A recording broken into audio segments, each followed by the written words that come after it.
Bam, bam. Hello, everyone. Hello, visionaries. Hello, beautiful beings. Visionaries Unlimited. Hello. Maria with me. And such a wonderful day to invite the possibility for humanity to evolve, move forward, expand.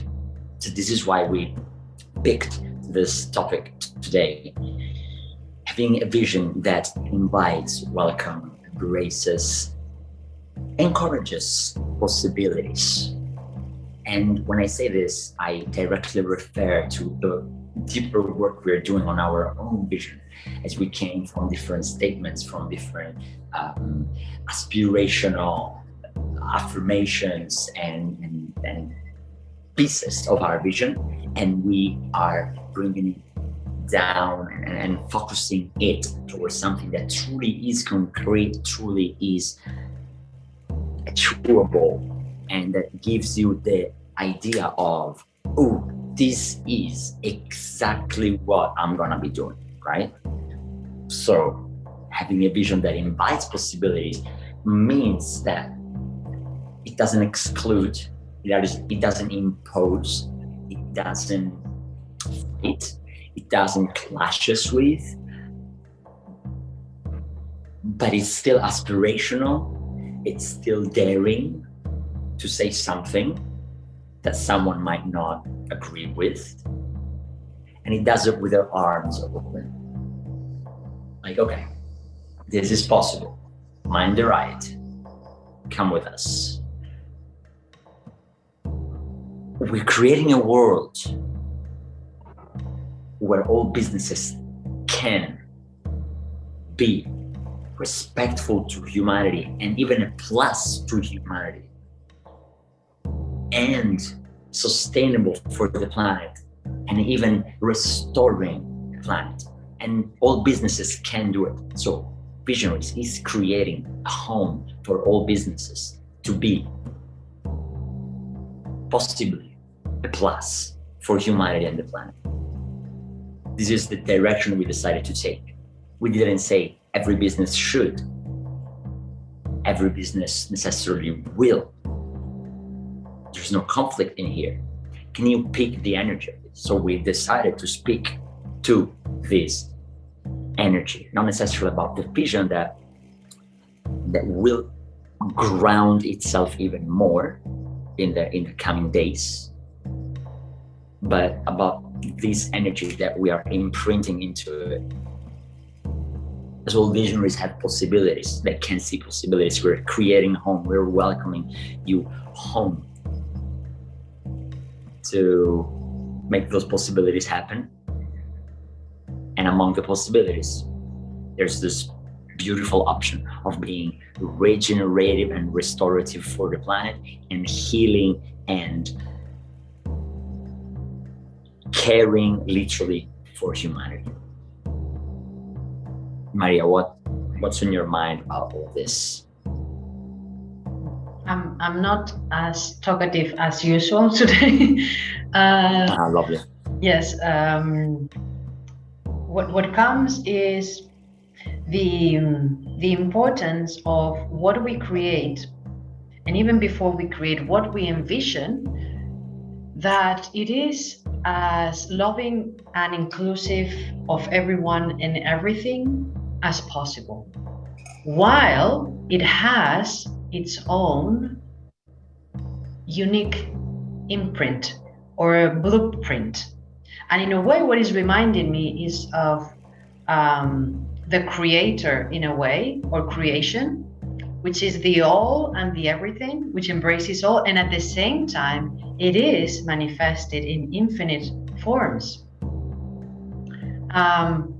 So when we try to turn or use our creator powers into a creation, to aspire to embrace as much of creation as possible,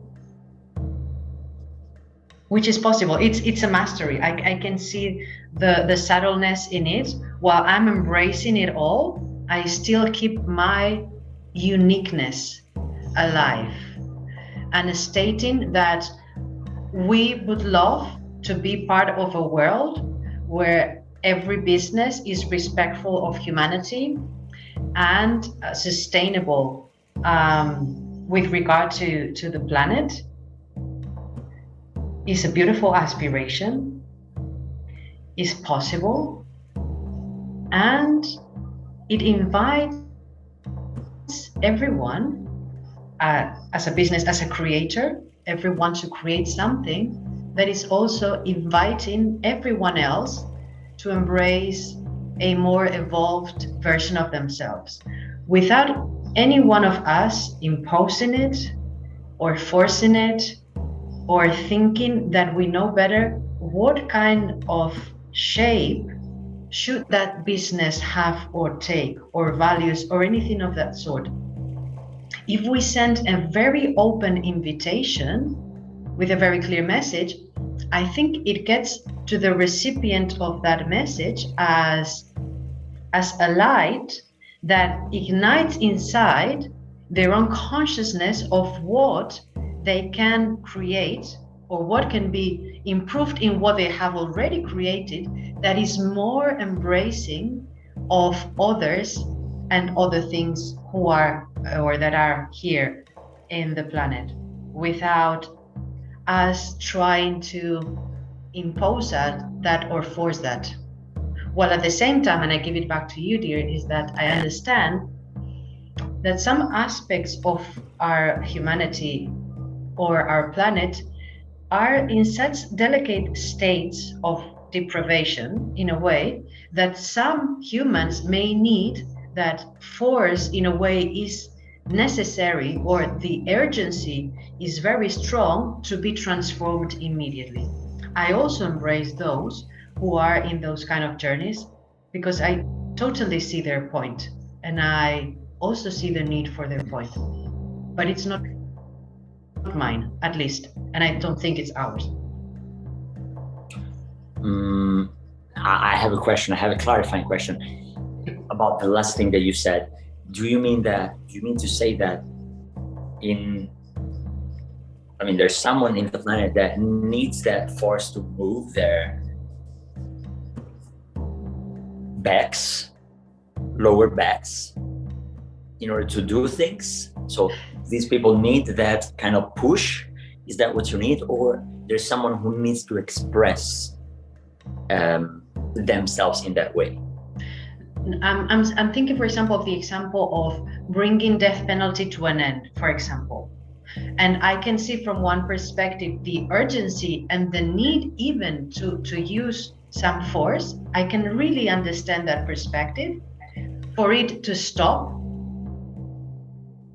And at the same time, I embrace the natural pace of things as taking a progressive form by themselves. So it's like embracing those who are pushing for that to come to an end. And I admire them. And I also admire those who are giving space to others to do that work. And both things be necessary and beautiful. We cannot, all of us, for all the causes, either step back or push forward. Some of us are meant to push forward in some things and step back in others. And it goes exactly the same for everyone. And let me throw, it's like throwing this arrow at you. As the Tao, you should know it very well. In the total balance of things, there is always this push and pull, contraction and expansion, breathe in, breathe out, defend and attack, born and die, be born and die. It's a normal expression of the universe. So as humans are many points of consciousness. In my own belief, I'm expressing my own point of view of how existence exists in the human form. So there's many humans who will have to, yes, push, yes, attack, yes, be aggressive, yes, make damage, yes, destroy, and they are very useful to consciousness. They're very useful to God, to creation, to existence, to consciousness, to all. They're very useful. They're expressing something. And to say that with no judgment, I need to get out of myself, to get out of myself, get very higher up, looking down in a chess game, and seeing how sometimes in order for my plan to work out, my plan, God's plan, whole plan, I need to sacrifice the queen. That, for the ones who doesn't know that chess game, the queen is probably after the king. Like if the king dies and gets eaten by the other pieces, you lose. So the game is to eat the other person's king. The queen is probably the second most valuable piece in the chess game, because it kind of like, it's a masterpiece. Like it moves everywhere. Like it eats everyone. Like it's so crazy. Sometimes for my game to work, for my plan to work, to attract the best outcome, I need to sacrifice the queen, put her in a very dangerous position, which is so irresistibly attracting to the other person, that the other person eats that. It opens the way to me to get to the king. Now, I use this metaphor, this image, because without opening unlimited and infinite philosophical boxes, there's someone playing chess and we are pawns, and at the same time, and that would be the philosophical box, we have our free will responsibility taken. We're channeling, and we have this possibility to let our power act. And while we do that, getting back to having a vision that invites possibility, as we do it, we stay aware of the fact that others may have a different vision, which is as valuable as ours, although it might be opposite. Humanity wants so desperately to survive. My dear visionaries, and now it's almost becoming a continuous mention of him. I'm pretty sure that at a certain point we will hear that again. Humanity is so humanity is desiring so desperately to survive, and we have this visionary Elon Musk who is trying to get us out of here in short terms, in less words, to Mars. And it will, at a certain point, it will seem like it is a failure of a huge amount not to make it. But in the economy of the whole,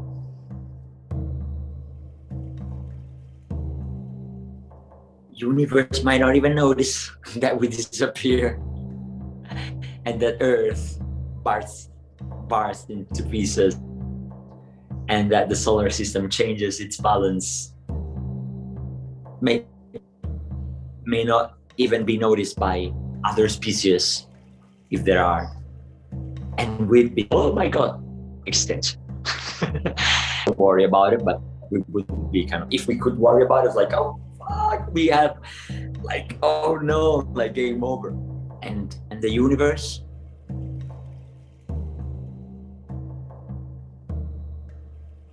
keeps going. So philosophical boxes, I'm sorry. I'm sorry, not sorry, right? Yes. I love actually how much perspective it can give, and how much humbleness and how much power and responsibility can bring back into this, because invite possibilities. We know that a good thing for humanity and the planet, the thing that we are channeling being a very great possibility for humanity and the planet is that every business is restorative, regenerative, and healing and supportive. And so, hey guys, there's that possibility. We're creating a home, a safe container for you to unfold and let emerge your ideas, your visions, and make them real together with others.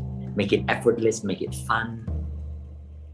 We give you resources. We provide the resources to the visionaries so that that's possible, more than possible, inevitable. If you have a different opinion and stand for something opposite, I bet you won't join. And that's fine. So this is the take. Have a vision that invites possibilities. It's a possibility, and it's not getting into any fight. Business. We believe business must be regenerative. And by the way, we had, Maria and I had a not destructive, very constructive indeed, but strong conversation about this before coming to this conclusion. So, how is your vision inclusive, inviting? Dear visionaries, Maria, do you have a piece to put in here that you have? It's important the use of words, because that's at first how humans understand things, through words primarily. You can also understand things at other levels, like energetically. But like the first thing for most humans to understand what your vision is, pick carefully the words that you're using and the combination of them. Not to get stressed about it. Just do it with lots of love, because it's important how you are perceived. And if you get to express exactly what you want to create, again, in the most inviting way for others to join you, the better. Not because they have to join you, but at least that they can understand the beauty behind what you're doing. And every human being is trying to do something that they perceive is important. And for any one of us to think that anyone who's creating something is wrong, it's a very limited perspective of reality. There is room for everyone. Actually, everyone who is here is meant to be here, otherwise they would be dead. So this is like a very clear philosophy for me that I understood. While I am in this human form, I am meant to play the role of Maria 100%, 24/7. When it is time for me to go, I will disappear. And that's it. But in the meantime, I am here. I am meant to be here 100% me. And the same goes for everybody else who is here. So I invite everyone else to create the best that they can create. And that's also what we're trying here. If you join us, wonderful. If you don't. But see that there is no need to go against anyone. There is room for everyone. That's why we're all here. The amount of people who is here on this planet, there is a reason for that amount. In the future, it may grow or it may decrease. We don't know. And there will be different consequences and reasons why they decrease or it increases. But what is what is. And be open to receive everyone and their creations as they are, and to let them evolve. Invite them also, because I think that's beautiful, to create better, but not for you to state what is better, for them to figure out what is a better expression of themselves or better expression of their products or services for them to explore and to make those decisions. That's, I think, what we are trying to promote in a way with our community or invite others to do.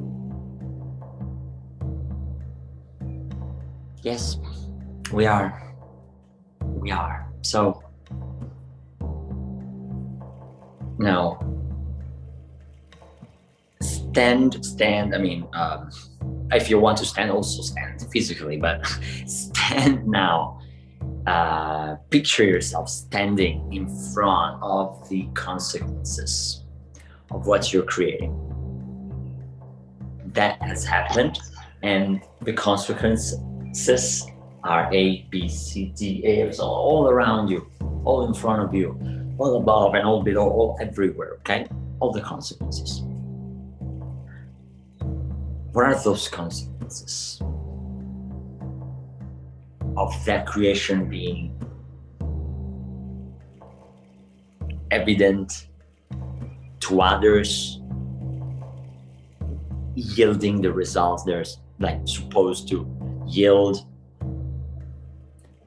Imagine, I give you the context of this request, of this invitation that I gave you to in this moment. If we created a business that clashes with the higher consciousness, the broader existence of everything, it would come a moment, and I'm not saying that it will not come eventually, but it will come a moment that clash increases, and we need to solve that. And I'm not even saying that it wouldn't be a growth experience, a learning opportunity, and that we wouldn't be able to do it and all of that. Like that's a conversation that would take place in case that would happen. But if we created a business like, okay, we need to get into war, at a certain point, we would create that polarization. And polarization is impossible not to create it. And if you get really good at flowing within what polarization is there already without increasing it, you can really be guided by it. So now I think I'm still too far here in the why I'm inviting you to do what I'm inviting you to do. So to see the consequences, okay? Seeing the consequences, seeing the effects of your vision having taken place. So the consequences and the benefits for who is benefiting your vision, right? Who is the beneficiary, human or party of your vision? So what are the benefits for these people? What are the consequences for these humans or things of your vision happening, being real? If you invited all the ones that agree towards that direction without becoming an enemy, without polarizing yourself to who does not agree, because you can state that I don't agree with you, or you can just look at yours and go and create it. If you did create something that really makes sense and you attracted so many that believe in that and that support you, and you made something that's truly beautiful and admirable, and it's like, okay, this really makes sense, and you did not poke the other and said you're wrong, and you didn't push the buttons to the other party that would not agree to your vision, the first interaction with that other vision, like we're talking vision versus vision, like a vision that invites versus a vision that clashes, would be that community, for example, of people seeing an alternative that it's really making sense. So it wouldn't be that the first interaction is, hey, these people's against us, because it didn't engage in any fight. You engaged in paving the path towards a direction that truly made sense to you. So what are those consequences? Those consequences, this is the why I went into the consequences, benefits. Are those consequences, benefits damaging someone else in any way? And it could be. Or they're genuinely adding value. And now, since this could be expanded, this exploration, this exercise can absolutely be expanded with many more questions, many more ramifications and directions. I would leave it here for you to reflect on this. Standing in your vision as like embodying, okay, I am my vision, I happened as my vision. These are the consequences of me and my embodiment and my expression. Did that harm anyone? No, that added value, cool. Did that harm anyone? No, that added value, cool. Did that harm anyone? Yes. Go into it, look at it. What happened there?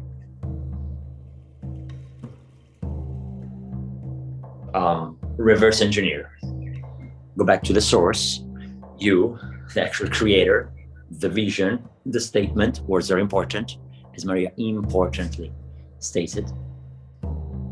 And play from there. So, Maria, please stun us with a powerful wrap-up. Important not to be or become consciousness police, let's call it this way. Anyone who is in their journey towards being more conscious, be careful of not becoming consciousness police of those around you. Is it understood what I'm saying in a way? Yeah, it was very interesting. I didn't see that at the beginning, no, but then I was like, consciousness police, just you could be. I think it's good for yourself, definitely. An inspector, for example, that you play the role of inspector in your creations as a consciousness inspector. Be very careful of how you go to others to tell them that they're not conscious or not conscious enough. I think it's beautiful that you propose new things that you think are more conscious, but what we don't want to do is to go around, at least myself, I'm sure, is to go around pointing out who should not be here on this planet because I believe they are not conscious enough. And we get to the point of the distraction that we talked about, but we can get into that. I think we can explore that in another video here. The creation, the maintenance, and the distraction of things. But in a way, what I see is that the distraction should come from oneself towards oneself, but not go out there to destroy anyone or anything. This is my perspective, and by doing that, I leave open all possibilities for everything that is existing already and everything that may die at some point, including myself, including our work and our creations. Yeah, 100%. 100%. Stay open. Invite possibilities. Create. And Dare to create. Yeah, exactly. Realize that the possibilities you stay open to might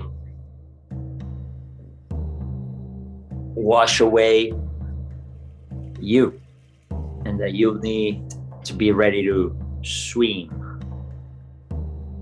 in those possibilities. This is a very open universe, unlimited universe. And this is why you visionaries have listened to Visionaries Unlimited today.